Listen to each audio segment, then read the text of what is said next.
এখানে এডিবি ফান্ডের সহায়তা এবং আগরতলা স্মার্ট সিটি লিমিটেড তারা রূপায়ণকারী সংস্থা। এখানে যে ভিডিও একটু আগে আমাদের সামনে দেখা হলো, বিস্তারিত আলোচনা হয়েছে। আমরা জানি যে উচ্চায়িত রাজপ্রসাদ ত্রিপুরার একটা সমৃদ্ধ ইতিহাস এবং ঐতিহ্যের একটা নিদর্শন, এবং এটাকে পুনরুদ্ধার করা এবং পুনঃসংস্কার করা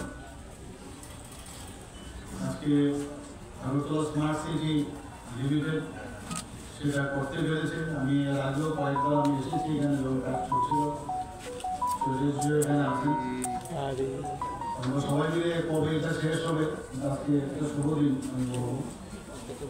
একটা দিনে এটা আজকে উদ্বোধন হলো।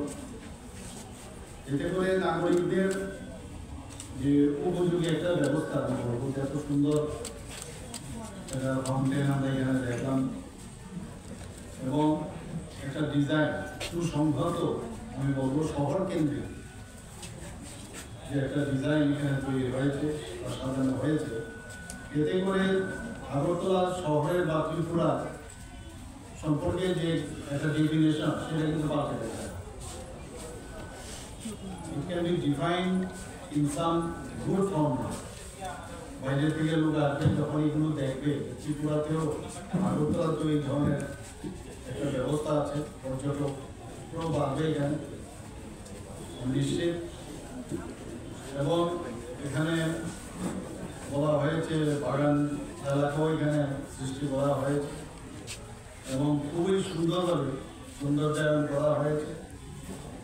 নতুন পাথরেও দেখলাম, আমরা আগেও দেখেছি, সেখানে হাঁটবার সুযোগ আছে। তাছাড়া আমি এখানে লক্ষ্য করছিলাম অনেকে সেলফি নেওয়ার একটা ব্যবস্থা এখানে লেগেছে, বসার পরে সেখানে সেলফিও নিতে পারবে। এবং এখানে বিভিন্ন বেঞ্চ, বিভিন্ন ডিজাইনের বেঞ্চও এখানে বসানো হয়েছে। এক তো উত্তর গেটের পুনরুদ্ধার, সেখানে ফুড কোর্ট স্থাপন সেগুলো করা হয়েছে। এবং আজকে এখানে যে কৃষ্ণ সাগরের যে মিউজিক্যাল ফাউন্টেন সত্যি অপূর্ব, আমি তা দেখলাম। আমরা যারা এখানে আছি সবাই মানে উপভোগ করছিলাম, সাংবাদিক বন্ধুরা আপনারা নিশ্চয়ই সেটা আপনারা উপভোগ করছিলেন। আর লক্ষ্মীনারায়ণ বাড়ির যে রাধা সাগর, একটা হচ্ছে আমাদের কৃষ্ণ সাগর এটা, আর একটা হচ্ছে রাধা সাগর, সেটারও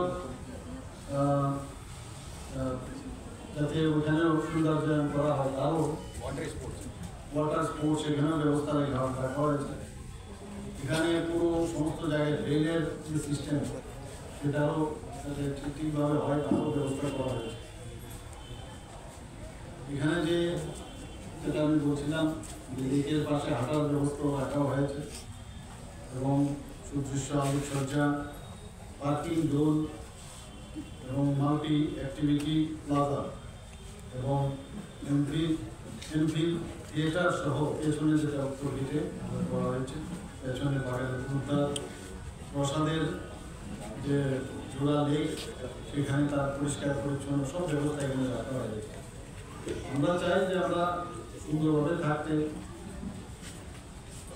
সেই ব্যবস্থা আমাদের সরকার তো করছে এবং সরকারের মাধ্যমে এখানে স্মার্ট সিটির যে যারা কাজ করছেন তারাও সেই উদ্যোগটা নিয়েছে।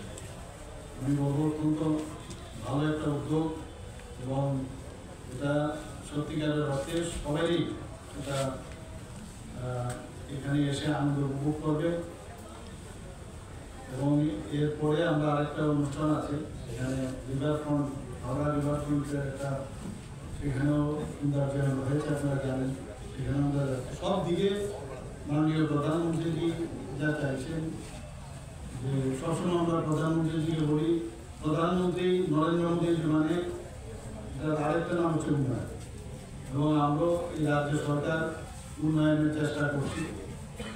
সেই উন্নয়নে অনেকে চেষ্টা করে আমাদের বাধা দেওয়ার, কিন্তু আমরা ঠিক পথে আমরা যাচ্ছি এবং সেই উন্নয়ন ডেভেলপমেন্ট যাতে না হয়, ডেভেলপমেন্টের বাধাই হচ্ছে এখন বর্তমানে যারা দেখছি ইদানিং তাদের যে কথাবার্তা, সেই কথাবার্তায় এটা পরিষ্কার যে ত্রিপুরাতে যাতে উন্নয়ন না। যদি উন্নয়ন হয়ে যায় তাহলে ওরা কি করে? তাহলে তো ওদের অস্তিত্বে টিকে রাখাটাই সমস্যা। এর জন্য নানা কথা, নানা কটূক্তি ইত্যাদি ওরা বলছে, এতে লাভ কিছু হবে না। আমরা ট্রান্সপারেন্সির মাধ্যমে চলতে চাই এবং আমি নিশ্চিত যে আজকের এই যে প্রকল্প, এখানে যেসব ব্যবস্থাপনা আজকে প্যারিসের পেছনে আমরা আগেও দেখেছি এখানকার কন্ডিশন, আর এখনো আপনারা দেখছেন।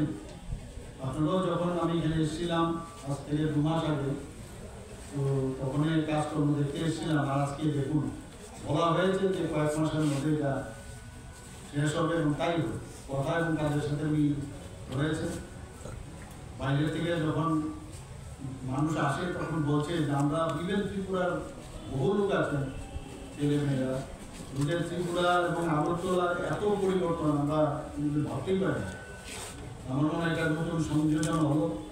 ওরা যখন এই পুজোতে সবাই আসবে, এখানে দেখবে, বাইরেরও পর্যটকরা এখানকার সৌন্দর্যায়নের ব্যবস্থা দেখে ওরা নিশ্চয়ই বাইরে গিয়ে কথা বলবে, এবং আরও প্রচুর অলরেডি